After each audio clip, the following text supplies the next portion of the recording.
Aujourd'hui, à Tribune locale, j'ai le plaisir de m'entretenir avec Olivier Rochon, athlète olympique en ski acrobatique.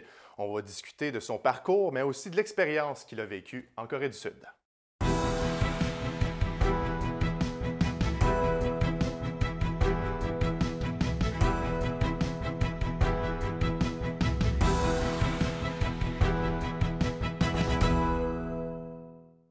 Bonjour à tous et à toutes, je m'appelle Mathieu Daou et bienvenue à Tribune locale.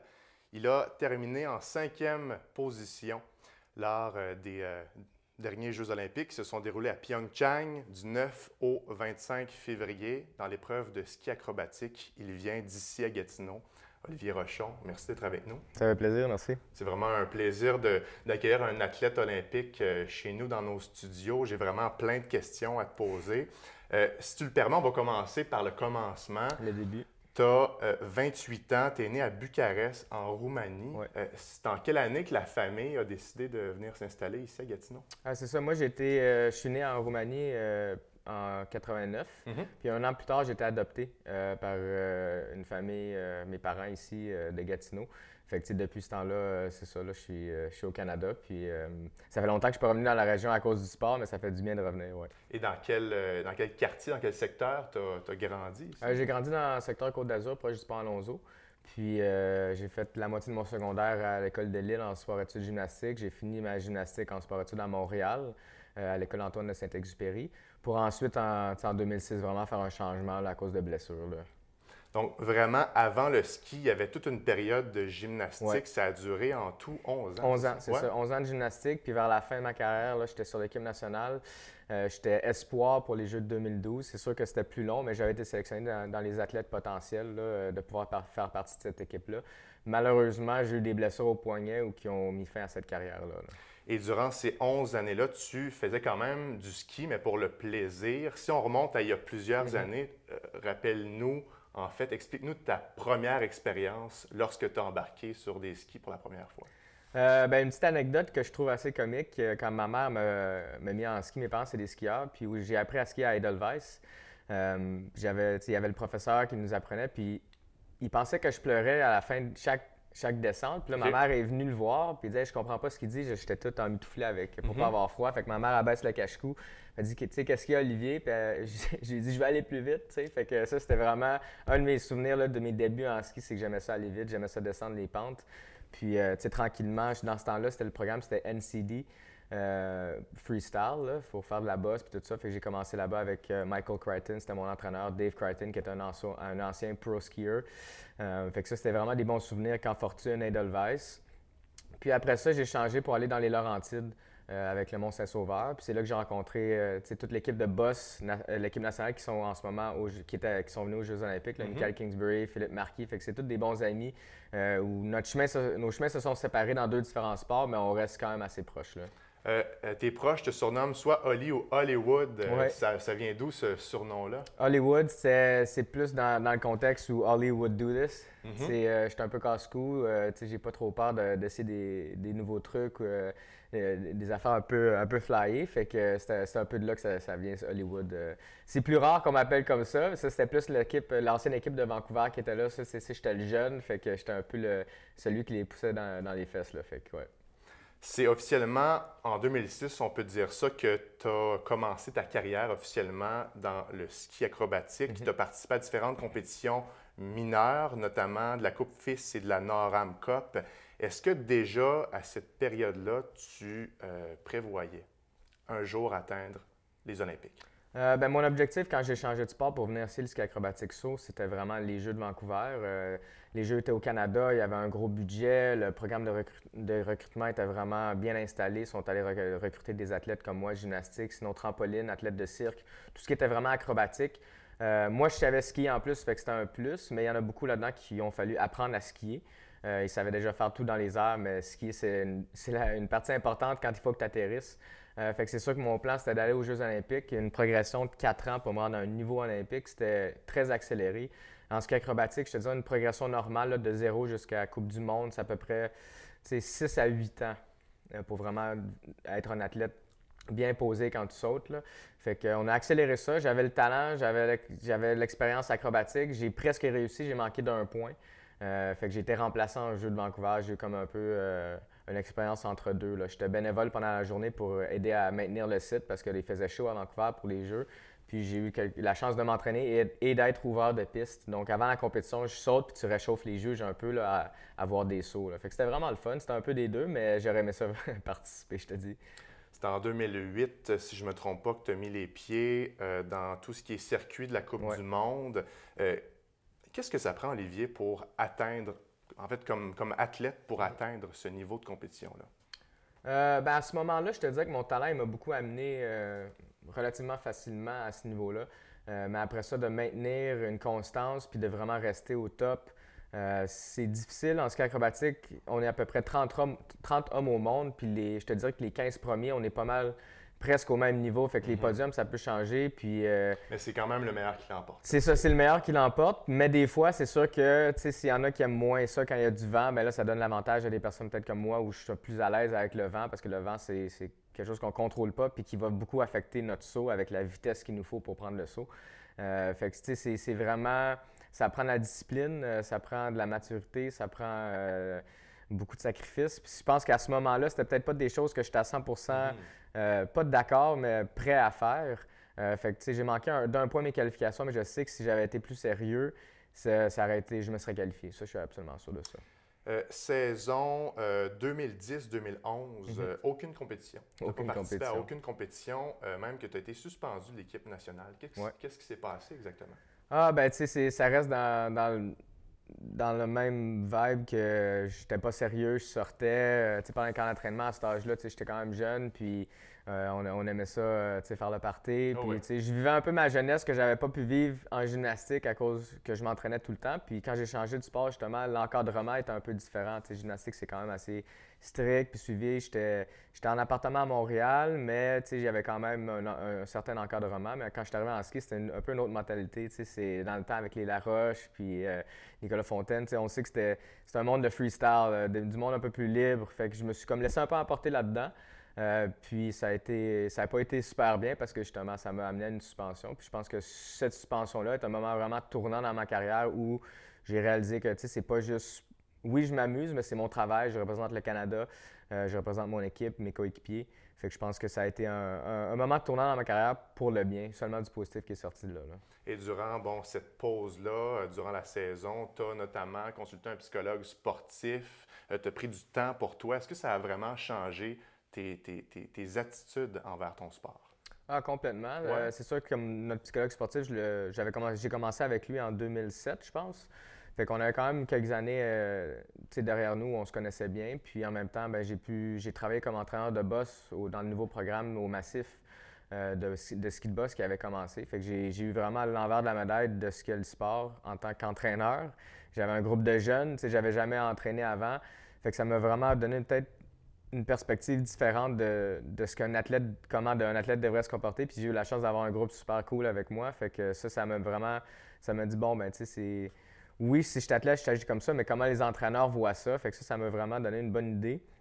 Puis ensuite de ça, j'ai travaillé aussi en construction à Ottawa avec un ami qui était contracteur. Fait que, tu sais, j'ai travaillé 2 jobs. J'ai dû faire à peu près 40 000 km d'auto cet hiver-là, entre travailler de lundi à vendredi, monter à Québec le vendredi. Tu avais le temps de penser C'est pendant ça. ces Beaucoup. déplacements-là. C'était beaucoup de temps pour moi-même, beaucoup de temps à penser. C'était beaucoup de route. J'aime ça faire de la route. Moi, j'aime ça, fait que ça me dérangeait pas trop. Okay. Mais c'est sûr que, tu sais, à la fin de la saison, j'étais prêt à revenir, là. Ça m'a vraiment déconnecté un peu de l'entraînement, puis ça m'a fait du bien, là. Ben justement, saison 2011-2012, tu as monté à 5 reprises sur le podium, médaille d'or notamment à Calgary. Ouais. Ça se passait très bien. Qu'est-ce qui s'est passé? Tu as eu plusieurs victoires consécutives. Oui, tu sais, c'est ma première compétition cette saison-là, c'était au Mont-Gabriel, puis je suis arrivé deuxième. C'était mon premier podium en Coupe du Monde. Moi, je suis revenu cette saison-là pour vraiment... Pour prouver à moi-même que j'étais capable d'être le meilleur, puis aussi me montrer à la fédération puis aux autres que, tu sais, j'étais revenu, puis là, j'étais sérieux. J'avais comme une attitude de, tu sais, rien à perdre, là. C'était vraiment comme ça que je suis revenu, puis je pense que c'était la seule façon de revenir d'une suspension. C'était vraiment pour montrer que, ben oui, effectivement, j'ai fait le con, mais je suis revenu, puis là, je suis là pour travailler, là. Tu t'es classé 4e à l'épreuve test pour les Jeux d'hiver de Sochi, mais tes plans ont par la suite changé. Tu t'es blessé. Qu'est-ce qui s'est passé? Je me suis blessé au genou une semaine avant la saison des Olympiques de Sochi. Puis je ne sais pas si tout le monde le sait, mais avant de me blesser au genou, la saison d'avant, je m'étais déchiré l'aine et les abdominaux. Donc j'avais eu une opération l'été d'avant aussi pour faire une réhabilitation un peu accélérée pour revenir de cette déchirure abdominale-là. Ce que j'avais fait, donc j'étais vraiment prêt. Puis là, une semaine avant la saison, je me blesse au genou. J'ai fait une chute dans la neige là, en skiant.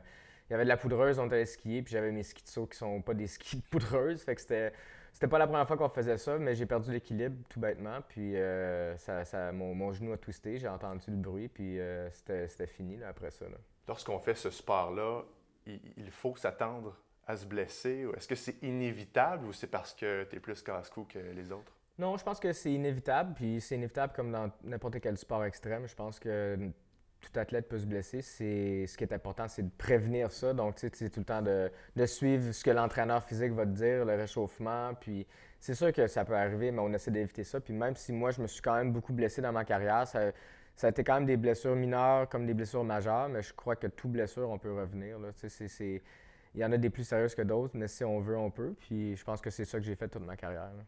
Tu as par la suite réintégré le circuit des Coupes du Monde en décembre 2014. Tu as gagné la médaille d'argent 2 ans plus tard à Deer Valley. Et ce qui nous amène aux Jeux olympiques de Pyeongchang. Olivier Rochon va prendre une courte pause et au retour, on parle de ton expérience que tu as vécue en Corée du Sud. Restez avec nous, on vous revient dans quelques secondes. La province de Québec peut compter sur une cinquantaine de télévisions communautaires pour assumer une couverture locale. 40 sont membres de la Fédération des télévisions communautaires autonomes du Québec. Les membres de la Fédération sont répartis dans 14 des 17 régions de la province de Québec. C'est 6,5 heures de production par semaine et de 2 heures d'information locale. 398 municipalités desservies au Québec avec un potentiel de 1,3 million de téléspectateurs. 932 bénévoles participent de près ou de loin à la programmation d'accès. Avec la contribution des bénévoles, les télévisions communautaires autonomes garantissent une programmation de proximité avec les gens de la communauté. Le besoin et le désir pour une télévision communautaire sont d'être le reflet de la réalité et des réalisations du milieu, tant qu'elles continueront d'offrir de l'information locale, d'impliquer leur population et de défendre les intérêts de leurs concitoyens, les TCA garderont leur raison d'être. On est de retour à Tribune locale, toujours en compagnie d'Olivier Rochon, athlète olympique en ski acrobatique. Olivier, lors des Jeux, les derniers Jeux qui ont eu lieu en Corée du Sud, tu es arrivé en 5e position dans ton épreuve. Je veux qu'on remette un peu en contexte les gens. Il y avait 3 finales. Ouais. Qu'est-ce que tu as vécu? Explique-nous un peu ce que tu as vécu là, à chaque finale. Avant les finales, il y a les qualifications. Puis ça, c'est un processus aussi différent. Le format olympique de compétition est différent. Au jeu, il faut faire 2 sauts de qualification. Il y a 2 rondes. Donc, la première ronde, ils prennent les 6 premiers pour la finale. Et la deuxième ronde, les 6 premiers de celle-là font le total pour 12.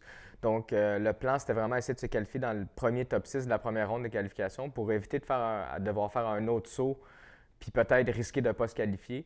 Puis c'est ce que j'ai réussi à faire. Donc, en qualification 6e, je me suis mis tout de suite en finale. J'ai pu me reposer, rentrer au village olympique. Puis le lendemain, en finale, il y a 3 finales. Il faut que ça soit 3 sauts différents. Puis dépendant de où tu te qualifies à chaque ronde, ton ordre de commencement va changer. Donc là, si tu te qualifies dans les derniers à passer dans chaque ronde, ça te donne l'occasion de voir ce que les autres font. Exactement. Et de pouvoir peut-être changer ton saut plus facile ou plus dur, dépendant s'ils réussissent ou pas. Donc, j'avais quand même bien réussi. J'ai bien réussi mon premier. J'étais comme dans le milieu du groupe. Terminé 4e, c'est ça. Puis ensuite, mon deuxième, là, j'ai fini 2e. Donc, ça c'était une bonne position que je voulais pour être le plus haut, le dernier ou avant-dernier pour voir ce que les autres faisaient pour garder justement mon gros saut ou un saut plus facile. En deuxième finale, en fait, tu es passé de 4e à 2e. J'imagine que là, la confiance, elle s'installe plus. Oui, elle s'installe. Comment tu te sens cette période-là? Elle s'installe. C'est sûr que moi, au jeu, là, je voulais vraiment être dans un état d'esprit calme. C'était vraiment une progression toute la saison pour arriver à ça. où j'ai fait mon podium au Lac-Placide. Là, je pense que c'est là que j'ai vraiment senti la zone dans laquelle je voulais être. J'étais très calme, je suis très posé. J'ai fait les sauts que je voulais, je n'étais pas trop stressé. On essaie de... on me demande souvent à quoi tu penses quand tu es en haut. Bien, j'essaie de penser à absolument rien. C'est vraiment, je médite, je respire, je fais le vide pour justement avoir ce 10 secondes de concentration intense qu'il me faut. Fait que c'est sûr que là, quand j'étais arrivé, j'étais deuxième après mon saut de qualification. J'étais content, j'avais le gros sourire, j'étais motivé. Puis là, je dis là, tu vas vraiment t'amuser parce que c'était une fois que tu le sais que tu passes au dernier saut, bien, ta compétition n'est pas finie, mais tu le sais que tu t'es rendu le plus loin que tu pouvais. Puis là, il reste juste à te donner la meilleure chance possible de faire le podium. Pour la super finale, ouais. Tu avais deux choix, soit de faire un saut moins compliqué ou un saut que personne n'avait tenté lors de Jeux olympiques, c'est-à-dire le tendu triple vrille. Ouais. Pourquoi tu as décidé de faire ce saut-là? Ben c'est ça, là, je suis arrivé en haut après mon deuxième saut. J'ai fait comme un reset. J'ai parlé avec mon entraîneur. On a un entraîneur qui est en haut, en communication avec l'entraîneur à côté des sauts, pour justement parler du plan stratégique. Puis le plan, c'était vraiment d'attendre à la dernière minute pour voir quel saut j'allais faire. Donc, tu voulais aussi observer un peu ce qui se faisait des autres athlètes. Il y avait une télé en haut dans les tentes, on pouvait voir, donc j'observais. Puis là, quand j'ai commencé à me préparer, là, j'attendais. Puis il y a un volontaire qui vient te demander de confirmer le saut que tu vas faire. Puis il est venu me voir 3 fois, je lui ai dit non, attends. Fait que vraiment, j'ai pris... c'est la dernière minute là, où j'ai dit bon, ben je le change. Parce que je savais qu'avec mon saut plus facile, même si je le performais avec un score parfait, ça me donnait à peu près la même chose, 5e ou 4e. J'avais aucune chance de faire un podium. Donc, je l'ai changé. J'ai fait le changement pour le lait triple full, qui est un saut que je pratique sur les rampes d'eau à Québec, qui est au lac Beauport, l'été, depuis 4 ans. Donc, sur la neige, je l'ai fait un peu moins. Sur la neige, celui que j'ai fait en super finale au jeu, c'est la 3e fois que je faisais sur la neige. L'année passée, c'était ma première fois, j'en ai fait un. Puis durant la semaine, j'en ai fait un. Donc, c'était vraiment... J'avais confiance, ça ne veut pas dire que je ne l'ai pas fait beaucoup sur la neige, que je ne suis pas capable de le réussir. C'est juste que sur la neige, puis aux Olympiques, c'est peut-être un peu plus... Tu sais, j'étais excité, mais je suis resté... J'ai regardé les compétitions, ma compétition après à la télé, là, mes parents l'ont enregistré, puis je me rendais pas compte à quel point j'avais l'air calme. Je savais que j'étais calme, là, mais tu vois pas le temps passer aussi, parce que pour mon deuxième saut, il y avait du vent, il fallait que j'attende, puis ça durait à peu près 3-4 minutes, mais moi... Quand je me rappelle de ce moment-là, ça a passé comme 30-45 secondes. Tu étais surpris du contrôle de toi-même que tu avais aussi. Je me suis surpris moi-même en me regardant après. Il s'en est fallu de peu pour que tu réussisses le saut. Finalement, ton dos a touché le sol à l'atterrissage. Ça faisait partie des scénarios. Là. Comment tu te sentais après ton saut? Dans les airs, je suis parti dans les airs. J'ai eu un bon départ. C'est ce qu'on veut. Le départ est super important au début. J'ai commencé mes vrilles un peu en retard. Donc là, j'ai comme perdu de vue un peu mes points de repère. Je savais où j'étais. Puis j'ai eu comme une pensée, est-ce que je devrais m'étirer un peu plus ou rester dans la position? Puis c'est ça, quand tu te mets à y penser, là, ça passe trop vite. C'est 3 secondes dans les airs, c'est fini. Fait que il y a une petite fraction de seconde où j'ai pensé qui a été celle qui m'a coûté l'atterrissage. Mais tu sais, c'était super après. J'ai fait ce que je voulais faire. Puis c'est sûr que quand j'ai atterri puis que mon dos touché, j'ai eu un moment de déception intense, mais après ça, je le savais que là, c'était fini. J'ai fait ce que je voulais faire. J'ai fait un saut que personne ne fait au monde. Je suis le seul athlète à faire ça en ski acrobatique. Donc, c'était vraiment un accomplissement de carrière. Puis, j'avais le sourire aux lèvres. C'est sûr que je suis très compétitif. Un podium, c'est ce que je voulais, c'est ce que j'aurais aimé. Mais en sachant que je me suis donné la meilleure chance que je pouvais de faire ça, je suis reparti de là, la tête haute. Puis, une médaille d'or dans mon cœur, comme je dis. Là. Je le disais tantôt, tu es le seul à avoir tenté ce saut-là. Est-ce que tu as l'impression d'avoir levé la barre? Oui, j'ai levé la barre. Le dernier sauteur qui a fait ce saut-là en compétition, c'était Warren Shouldice, un ancien coéquipier de moi qui était sur l'équipe canadienne.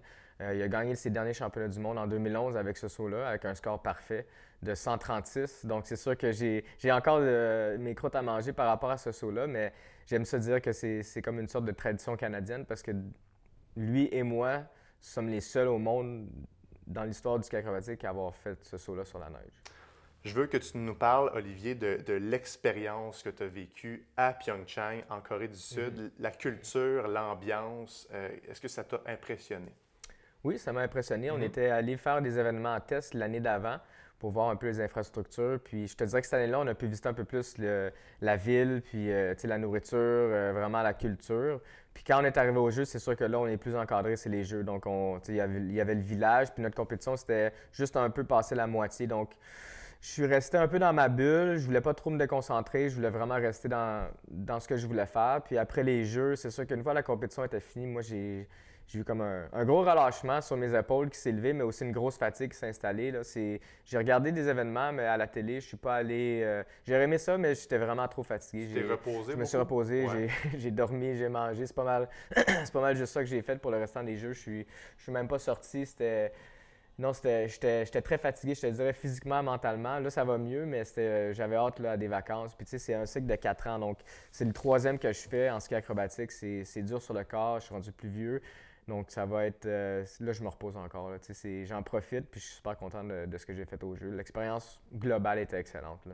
Vous étiez 225 allés à Pyeongchang, c'est la plus importante délégation canadienne. Tu dis que tu t'es reposé après ton épreuve, mais selon ce que tu as pu observer, ça doit fêter fort des athlètes olympiques quand on a fini son épreuve, qu'on peut profiter par la suite. Oui, c'est sûr qu'il y en a qui fêtent ça plus fort que d'autres.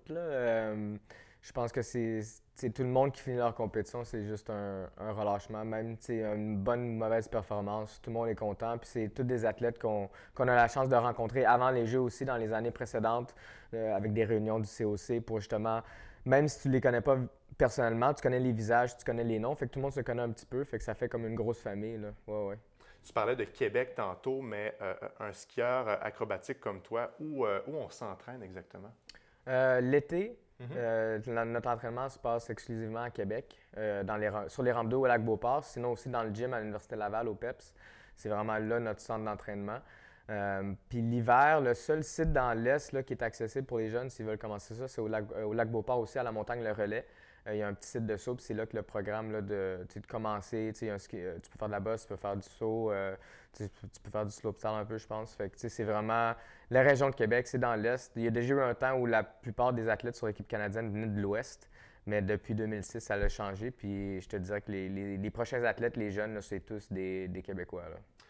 Je veux que tu nous parles de ton entraînement maintenant. À quoi ressemble ton mode de vie, Olivier?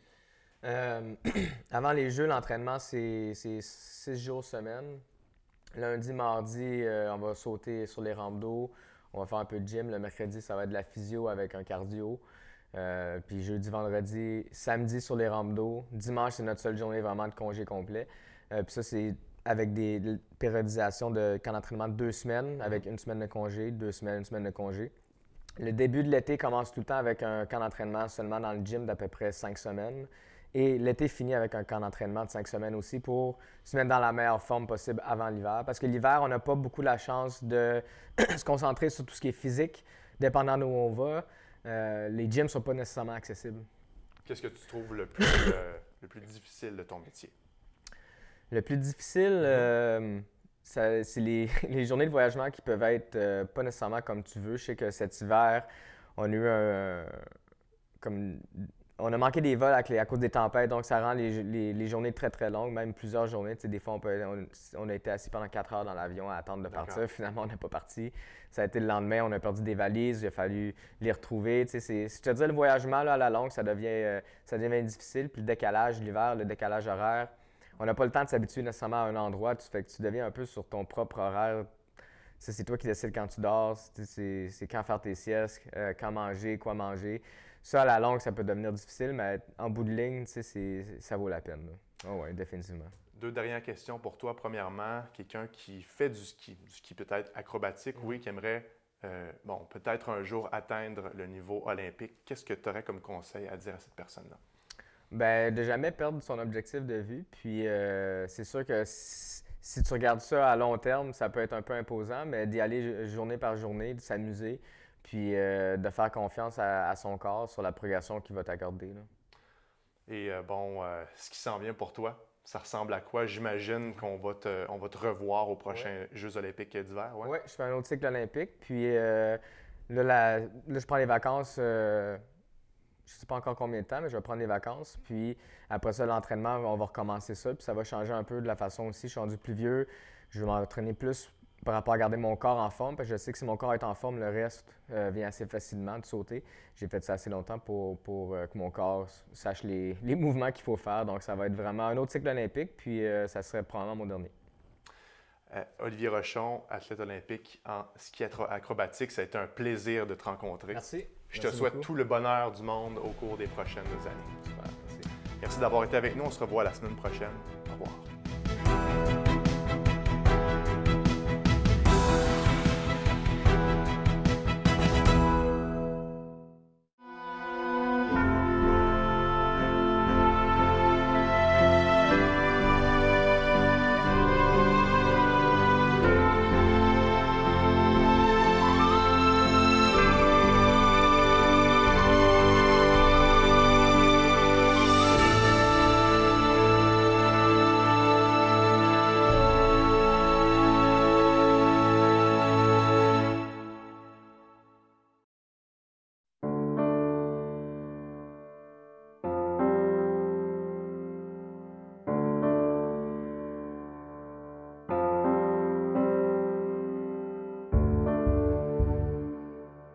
Au début du 19e siècle, le fils cadet de Philemon Wright, Ruggles, importera le concept scandinave des glissoires à billes après une visite en Europe. Ce système permettra de faciliter le transport des billes de bois du nord de la rivière jusqu'au sud. Les glissoires seront en fonction jusqu'en 1993. Marc Desjardins est l'un des derniers employés de la compagnie McLaren ayant travaillé sur ces glissoires. Mais moi, j'ai rentré avec l'équipe d'entretien.